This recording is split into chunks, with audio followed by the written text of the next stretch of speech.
Hello one, hello all. We've done it. Top 10. Thank you for being here. I realize my list is quite different than quite a few others, but we're here. The top 10, my 10 favorite films that I saw.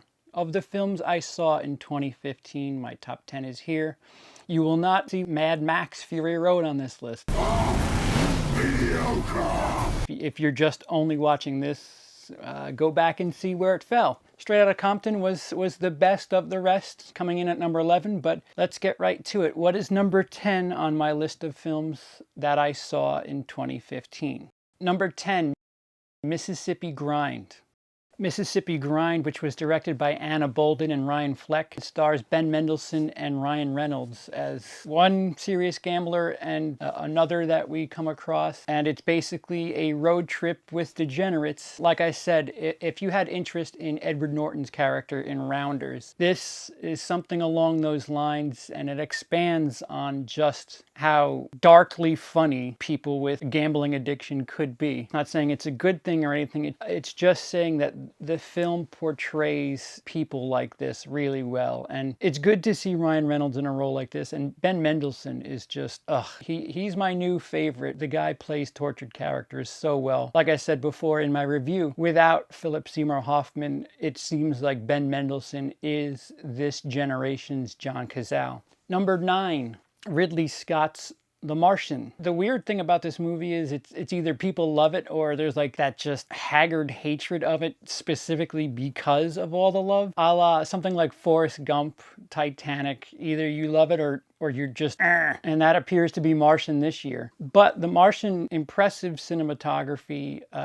What a year to be a cinematographer. Usually the mess at the awards is actors. It's a bad year to be a good actor, blank. It's a bad year to be a director, blank. 2015 was a really bad year to have a cinematography effort, because there's a lot of A pluses, and this will get lost in all that. Number 8, The Kingsmen. Matthew Vaughn, just he's so comfortable. You want to see him do rated R stuff, and it's for this reason. The first official spy movie of 2015, a year that got really, really saturated with spy movies. And I think, well, obviously this is my favorite. Like I said before in my review, what Kick-Ass does for superhero movies, Kingsman does for spy films, easily. Number 7, it fell, folks. It fell a bit.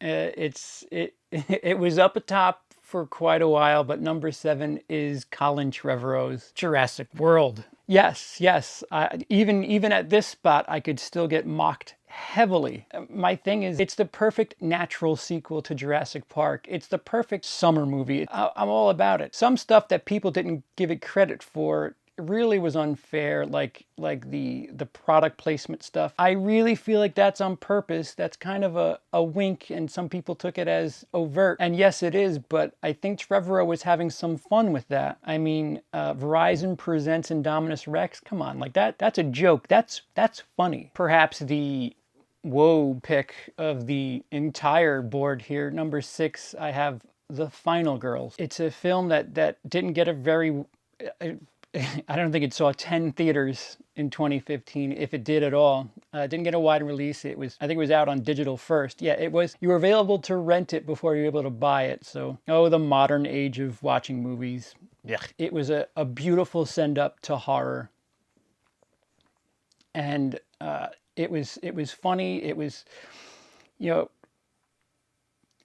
the jumping into the movie aspect of Last Action Hero combined with Groundhog Day elements. Friday the 13th, there's no secret, is one of my favorite franchises, and this movie basically sends up that franchise for the most part. The slasher genre is pretty well covered, but perfect job. I really hope there's a sequel. There's not much that missed in this movie. Number 5, Sicario. This is a movie I didn't see till after Christmas, actually, and it's the movie that people think will be bigger in 10 years than it is now. Didn't get much play, I don't think, at the box office, but it's a really, really, again, you want to talk about cinematography, bad bad year to be really good with your cinematography in a film, because there's some great stuff out there, and Sicario's got some really good cinematography. Great, sure. 6 years ago, Sicario takes home the cinematography Oscar.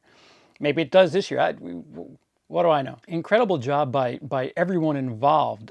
Josh Brolin, Benicio del Toro is just an absolute freak in this movie. He's so awesome. And Emily Blunt. It's good to see things through her eyes. You could see her slowly develop, someone who doesn't really know what she's doing, doesn't want to be in certain situations, but has to take it on because it's right there in her lap, and grows into this haggard, cynical person. Incredible, incredible job here. Number 4, Alex Garland gives us Ex Machina. Oh, you want to talk about good character film? Kind of upsetting that it didn't get much attention at the Academy Awards, but an incredible, incredible job by all 3 major roles in this film. I mean, Oscar Isaac, Domhnall Gleeson, and Alicia Vikander. Oh my God, 2015, it seemed like every 2 months she was in something else. Damn, she could be nominated 2 times in each category as far as I'm concerned. Started the year off with this incredible thing, and just kept doing more and more incredible things. You want to talk about a character piece where, not much goes on, but you're just riveted throughout the whole film. Ex Machina is that film. Number 3, The Big Short. Adam McKay, wow. You take movies like Inside Job, 99 Homes, and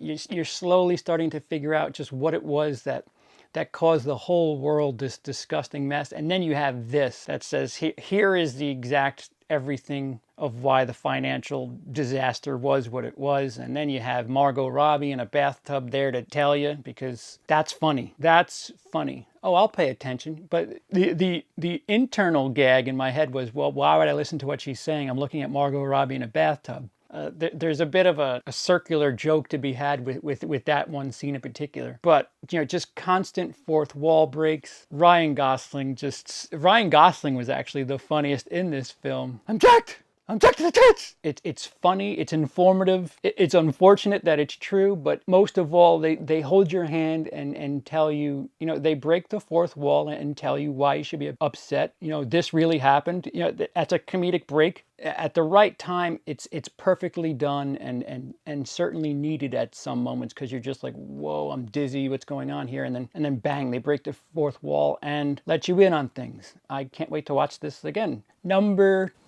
2, Star Wars: The Force Awakens. I know. This is kind of my number 1. You'll see why in a second. Yeah, you guys know that I'm an action guy. I prefer action. I prefer big, loud, boom stuff, adventures, comedy, all that stuff. That movie was all of it. I don't understand all the. There was a lot of backlash on that movie, and people just backlashing for the sake of backlashing, nitpicking for the sake of nitpicking. Guys, the film was as close to what I want it to be as possible. Was it a lot like A New Hope? Yes. What's the problem with that, though? I'm still failing to understand what the problem with that is. A New Hope is the hero's journey.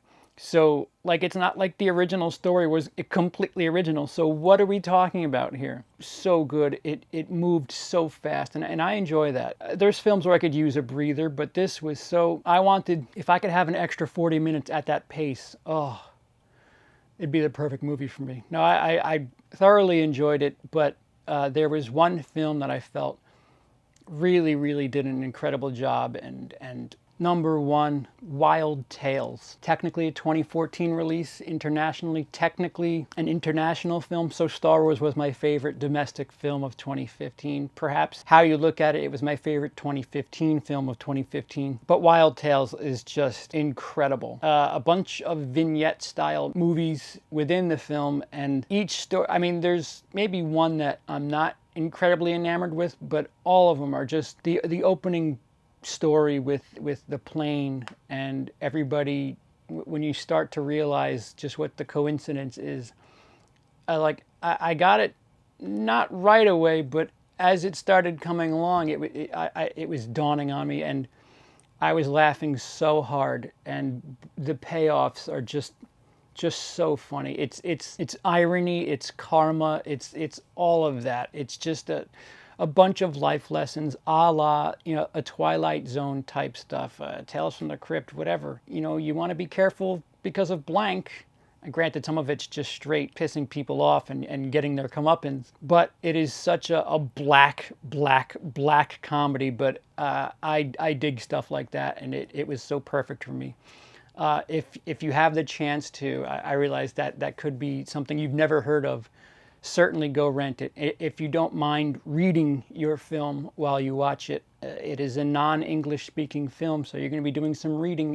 If you can handle that, I would suggest watching it. It's worth your time, especially if you like dark comedies. It's so funny. Well, that's it, guys. There it is. My 2015, all 113 2015 releases wrapped up in a bow. That's the order that I lined it up in.